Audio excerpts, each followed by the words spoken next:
My name is Hannah, and this is my year of less stuff.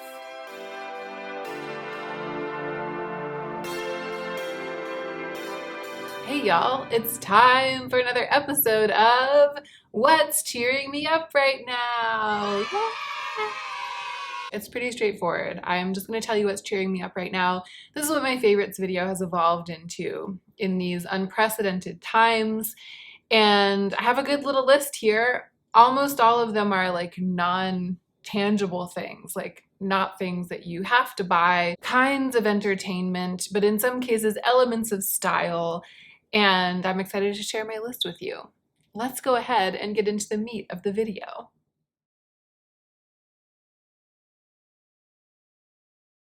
Gosh, I feel like we got into the meat of the video today with very little ado.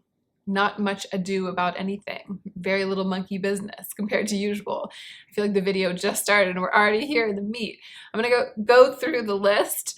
The first thing on the list, again, it's in no particular order, so forgive me for how chaotic this maybe will be.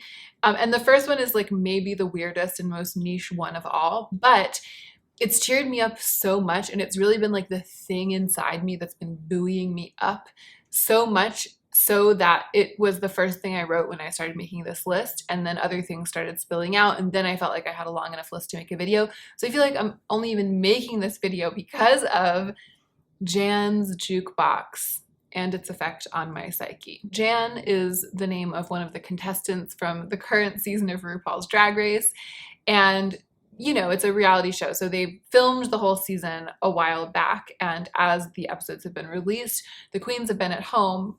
For most of it, they've been in quarantine, at least for a lot of it. They've been at home in quarantine, watching their own season be released episode by episode.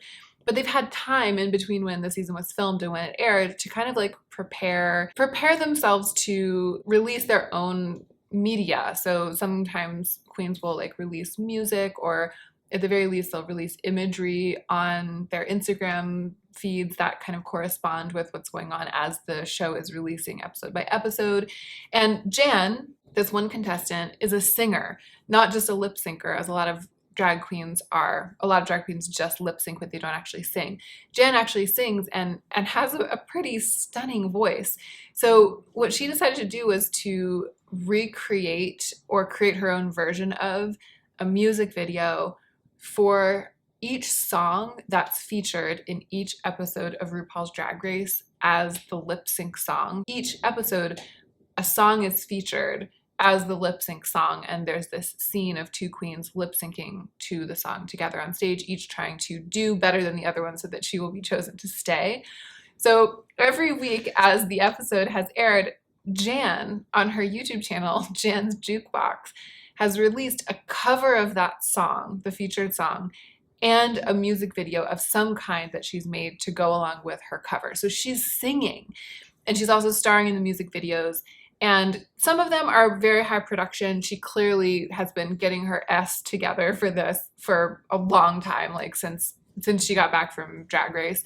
And so some of them have been in the works for a long time, and there have been a lot of resources put into them. But some have been scraped together during quarantine. Some are less high production value. Okay, I feel like I've told you now what the things are, and I feel like now I need to tell you why it's cheering me up so much. Why is it? It's because her voice is so good. That's part of what it is. I mean, there's also just this like fandom aspect to it. It's like seeing something that's adjacent to a thing that I really love, where she's part of it and she's also making new materials from it, but also the songs they're covers, so they're homages, and there's just something very satisfying about that. It's beautiful to have like artists paying tribute to each other and to be like connected to that happening as a viewer. But it's really the quality of the singing. Jan, she struggled a bit on Drag Race. I felt like she didn't really get her due.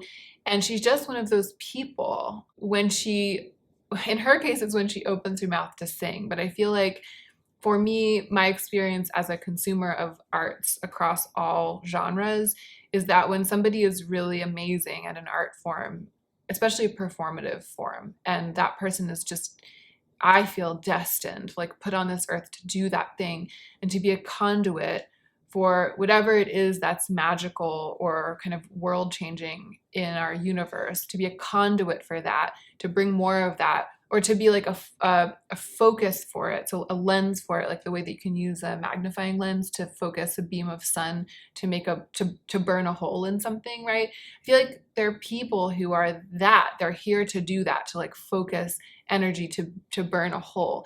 And when they start to do the thing that they are destined to do, it's like the veil is lifted between the worlds, you know.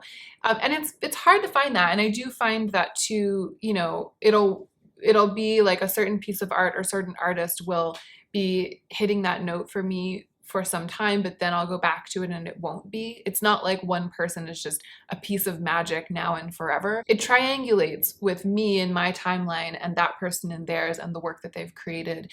And sometimes the triangulation works and I just feel like that person and their art is what's cheering me up right now.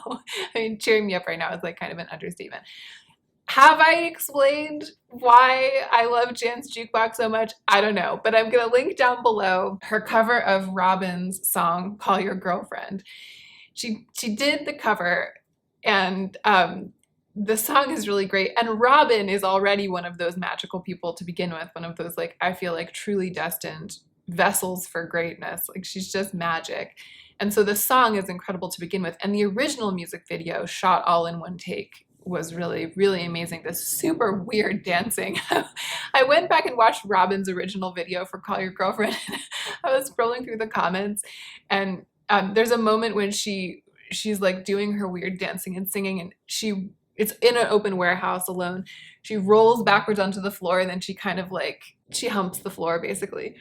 Somebody in the comments was like, when she did a backward somersault and humped the floor, I lost my mind. And I was like, me too, girl, me too. So it's so good to begin with. And then Jan has given her own spin on the song, put her own spin on the song, and also filmed the music video in her own way. The first time I watched it, I had on my noise canceling headphones, so I was like in it.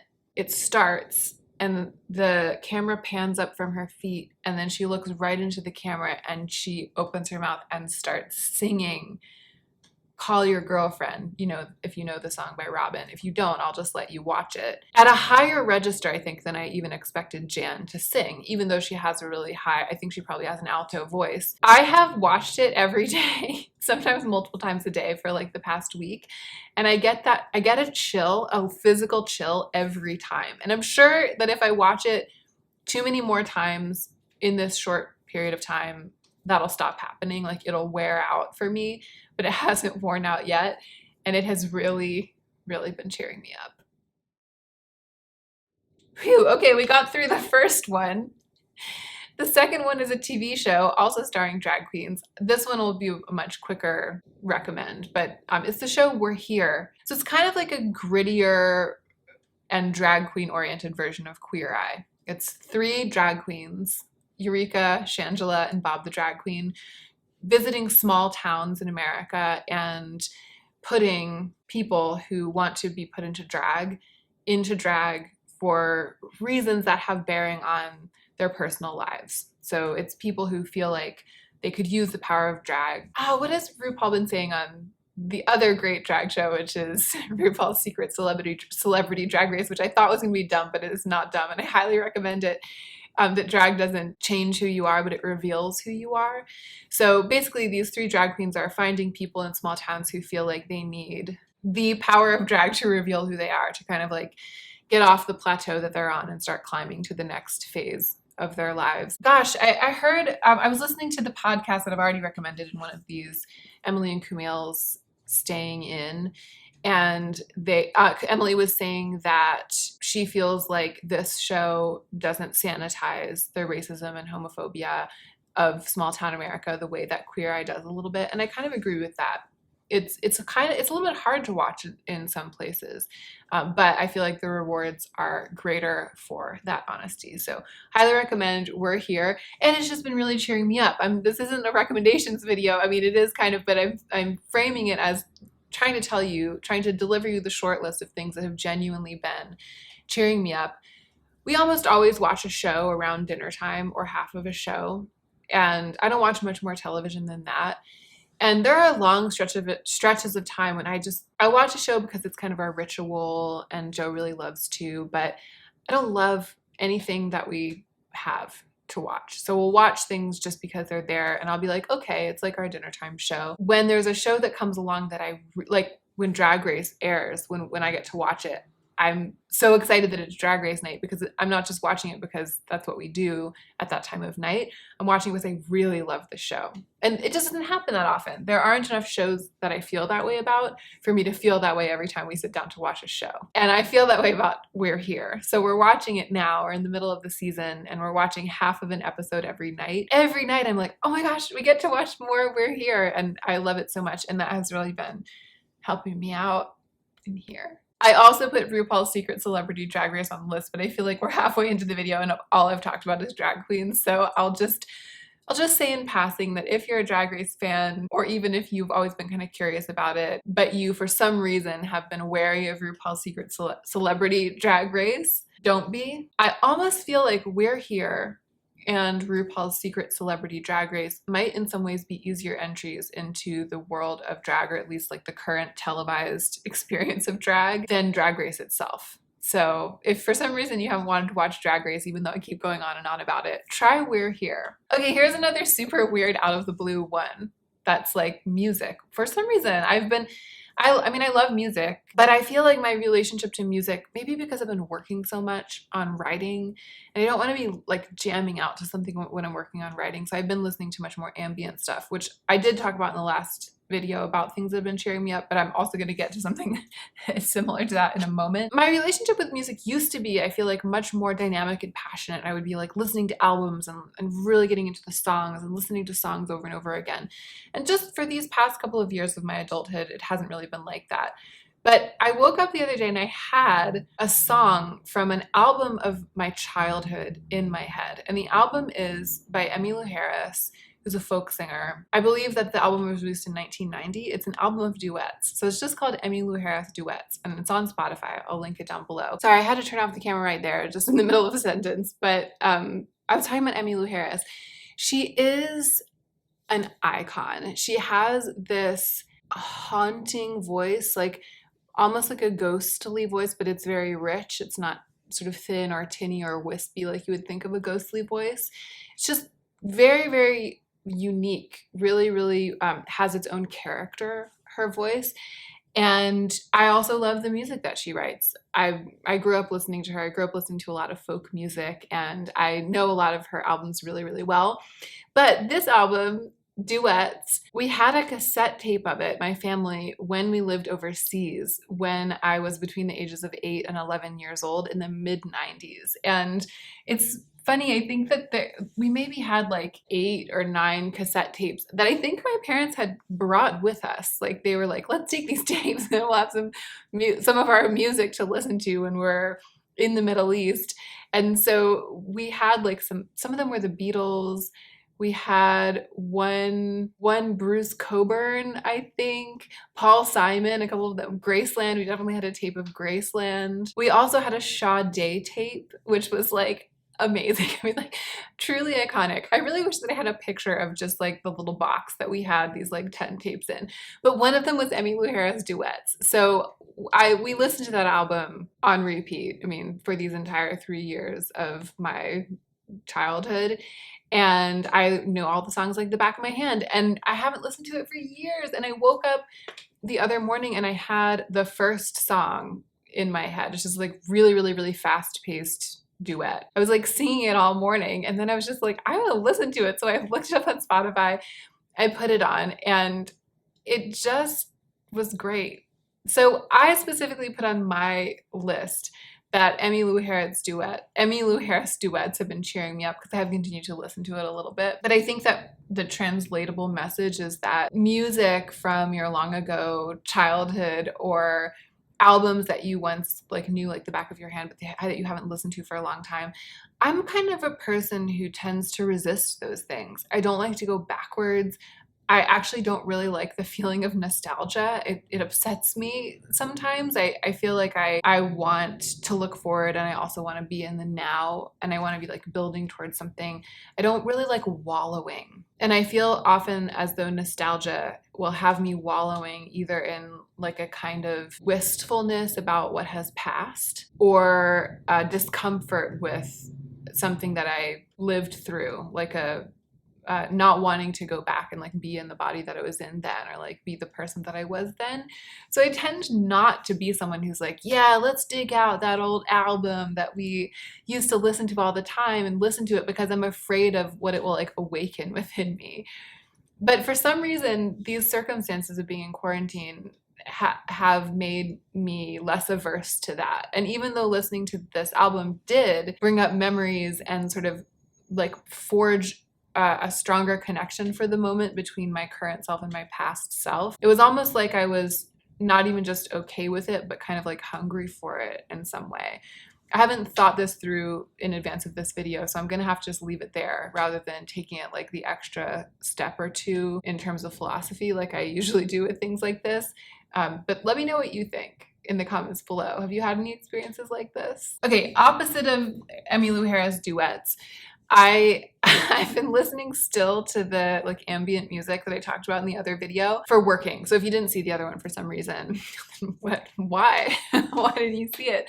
If this is your first what's cheering me up right now that you've watched of mine. In my last one, I talked about listening to ambient music to create kind of like a bubble, but a bubble around me while I was working, so I didn't feel like I was just in my same old house, which is what I have been for every hour of every day for 2 months now. One of you in the comments, several of you recommended great ambient music to listen to, and I appreciate those recommendations. And one of you recommended a YouTube channel called Nomadic Ambiance. And it's somebody who has taken a really good microphone, like a binaural microphone, so it records from both directions, and then that's applied to the rendering of the sound. So when you're listening to it, you can hear things in different locations because the two different speakers that you're listening through on your ears have been like lined up with the two microphones. You know what I'm trying to say, right? Very realistic surround sound, I guess is the term that we use for it. Also really beautiful video, although I haven't really been watching the videos, but of places in nature and places in cities. And so a lot of times it'll just be like, he's walking through Manhattan and it's raining and he has an umbrella and he's just recording the sights and sounds. And there's something about, so two things. One, my favorite have been the walks in the woods in nature when it's raining or snowing. So you can hear the guy who runs the channel, you can hear his soft, sloshy steps through the snow or cracking sticks when he's walking on the ground. And you can hear the rain pattering on all the trees all around and on his umbrella. And that is like the best. It's just the best for me. There are some of them that are like these walks in the snowy woods or rainy woods that I've just been listening to on a repeat. Like there have been some days where I had to work for a lot, like writing work for hours and hours. And I swear there have been days when I was like, I spent more time listening to these rainy woods than I did not listening to them. Like I've been just completely plugged into this YouTube channel. I also really like the ones in cities. So it can be, there's something right now, especially very comforting about tricking part of your brain into thinking that you're like outside on the sidewalk, you know, in Georgia or in DC or something. In Tokyo, he has an amazing one, rainy day in Tokyo with like a thunderstorm. You can hear people in the distance talking and laughing, and you can hear cars going by. And there's another one that's in a coffee shop that he recorded in a coffee shop, and you can hear people clinking their cups and saucers all around. You can hear the espresso machine going and the steaming, and you can hear people calling the orders as they place them on the bar. And that one I've really loved. I feel like a part of my brain truly goes into the trance of thinking that I'm surrounded by people when I'm watching it, or when I'm listening to it and doing other things like writing or sometimes even reading. I'll listen to it like while I'm reading. And I think there must be something healthy about that right now when the isolation is I feel like the isolation is like confusing our brains on a fundamental level, like on the subconscious level. So it must be nourishing to trick the brain on that same level into feeling for a moment, for an hour or so, like we're in public. So I've really been loving nomadic ambiance. I appreciate the recommendation and I'm now passing it along to everyone. All right, I'm gonna try to knock out these last three really quickly.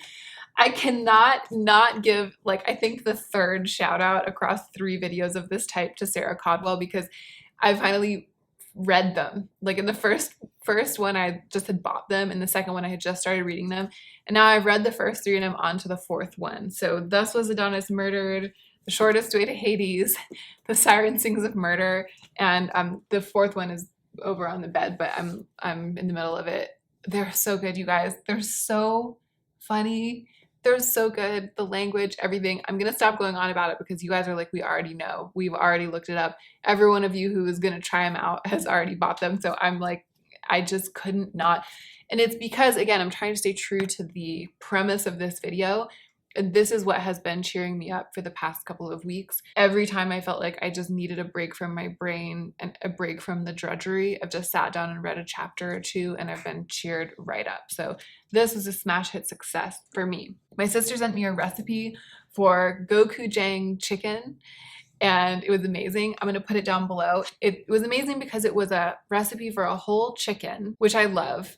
But it was one of those recipes where you put other things in with it and all of the stuff together cooks together and makes the meal. So you make this sauce out of gochujang, which is like a Korean chili paste.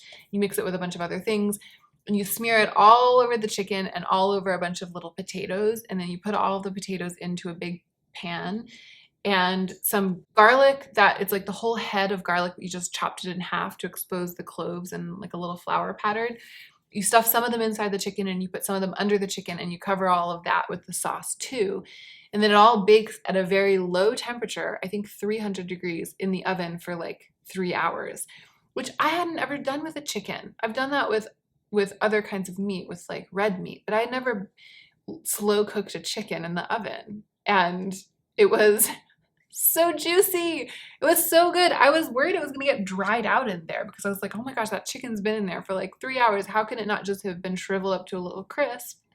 But no, as soon as I started to carve it, I like sent the knife through one of the drumsticks and it was like liquid juice of chicken came pouring out of it. It was amazing. It was very, very good chicken. And the potatoes got all cooked in the chicken's juices and smashed, and then all the garlic cloves, they get all caramelized and you can squeeze out the little garlic cloves and mix it all together, and it was just amazing. So I'm gonna put that recipe down below. It's from Bon Appetit. That really cheered me up because I'm so tired of all my same old recipes. I'm so tired of my own cooking. So to have something that was new and that was like a slightly different flavor profile from anything I'd ever cooked, and also had like a different procedure from what I had cooked, all of that, it really cheered me up. Lastly, this is kind of a question, actually. I have a question. Here's what happened. The premise that will lead to the question is this. So you know my saga of like trying to replace a few items of my workout clothing, like trying to refresh my workout clothing. So after the disaster of last month, which if you don't know what I'm talking about, go and watch my video about what I bought in April. The disaster of being blindsided by the part of me that's obsessed with aesthetic perfection and uniqueness, unique individuality, the Enneagram 4 in me really like effed up my ass last month when I was trying to refresh my workout wardrobe. So this month I took myself in hand and I was like, Hannah, you just need 1 or 2 pairs of basic, easy to wear, easy to wash, comfortable workout shorts. That is it. You just need to just get that and be done with it. So I did that. I actually found a great deal, very on sale. And I got 1 pair, I'll talk about this at the end of this month, but I got 1 pair of the Nike shorts that I've been talking about that whole video. Not been talking, but that I talked about in that video. The tempo shorts that kicked off the whole drama, right? But I also decided to try a pair of this kind of short that's tight. It's like leggings, but they're cut off just above the knees. They're bike shorts. I think that I have always been really averse to the idea of bike shorts because short shorts like that, I always imagine them being like mid-thigh. Because of the way my thighs are shaped, they just roll right up. Like all inches of the shorts would be up inside of my crotch, like in 10 seconds if I put on a pair of bike shorts like that. But these, they're really long. They're like they're almost to the knee. They're like it's like a 9-inch bike short. I saw them when I was getting the other ones and I was like, those look really comfortable because they look like leggings, but they're shorts. And so I got them. I was like, you know, I'll get the other pair of shorts and I'll get these and I'll see if I like both kinds. And I do really love them, but here's the gag. Here's the thing that I didn't expect. I've started wearing them for fashion reasons. As a fashion, like, because I think that they look cool. And this is my question for you. Has it happened to you, this thing where a fashion comes out, like the mags, the fash mags are like, this is what's in right now. Like this style of shoe is suddenly really big, or like all of the influencers are wearing like this type of thing. And you're like, no, you're like, here's me. I'm pretty open-minded when it comes to fashion. And I usually see the sense in like a new silhouette or something. I'm usually kind of aligned with whatever it is that's currently fresh or edgy. Like there's room for it in my heart usually. And I can usually be like, oh yeah, I get where they're coming from. I understand why that feels like it would be the next big thing and why people are starting to promote it. But when bike shorts were that thing, like when Kim Kardashian started wearing bike shorts with like a blazer, I was just like, what the butt? I was like, this is not fashion. Like I was like, this is the definition of something that doesn't look good, objectively doesn't look cute, and that they're pushing it for this, it's like upside down world, backwards day reasons. And I was like, I will never. That's how I felt about bike shorts. I could not get on board. And I just, all of a sudden, it's like I took off some glasses and I put on a different pair. And when I put these bike shorts on with like a cropped tee or even an oversized tee, oversized sweatshirt, anything, I am feeling myself so hard. I just suddenly feel like bike shorts are super cute. And the fact that I feel that way in the wake of having acquired a pair for very practical reasons is really cheering me up because I'm putting them on almost every day and I feel really fresh because it's like a new thing to me. I've never looked this way. I've never had this in my corner because I used to think it was hella dumb. So has that happened to you guys? Like, has it happened with bike shorts or anything else? Like, can you think of something where you were like, you just thought it looked really dumb until suddenly you didn't, and then you were really feeling yourself? And like, what do we think about that? What is that? Like, can we talk about the zeitgeist for a second? Can we talk about the way that, can we talk about aesthetics and how they're plastic? Like aesthetics are plastic and taste is kind of plastic. And it's changing so quickly because we have all of this imagery available to us because of the internet. Can we talk about that? Once again, I don't really have a conclusion because this just happened to me. I just became a bike shorts girl literally like last week. And it's really cheering me up, but it's also leaving me with a set of questions, which I am now passing along to you. So let's discuss that in the comments. That is it. Those are all the things that are cheering me up right now. I will link them all below. Thank you so much for watching this video. I very much hope that you enjoyed it, and I hope that you are remembering to take extra good care of yourself right now so that you can be the most effective version of yourself as you do your work in the world.